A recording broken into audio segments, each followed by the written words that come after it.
Mana shu bino o'rniga Nesvandan ham balandroq bino qursa bo'lardi desam ishonasizlarmi? Nesvanga 150 million sarflangan bo'lsa, bu binoga 160 milliondan ko'p mablag' sarflangan.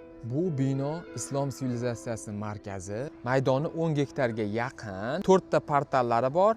Gumbazning eng baland nuqtasi 65 metr. Bu Ulug'bek portali hisoblanadi. Binoni bu taraflama uzunligi 118 metr, balandligi 37 metr, eni esa 33 metr. Boshqa portallarni ham ko'rsataman. Bu Xorazm portali. Va qanaqa chiroyli qaranglar.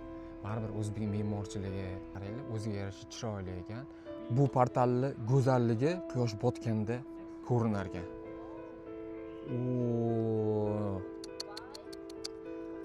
Rassom, me'mor birgalikda yaratgan san'at asari ko'rdinglarmi? Qo'qon portaliga yaqinlashyapmiz. Sizlarga quyidagi portalni yaqinroqdan ko'rsataman. Bu portalda Allohning 99 ismi yozilgan hamda mana shu yerdan to'g'ri kutubxonaga kirib borasiz. Mana shu Islom sivilizatsiya markazi uchun bitta like qo'yib qo'yasizlar. Keyingi videolarda ko'rishguncha xayr.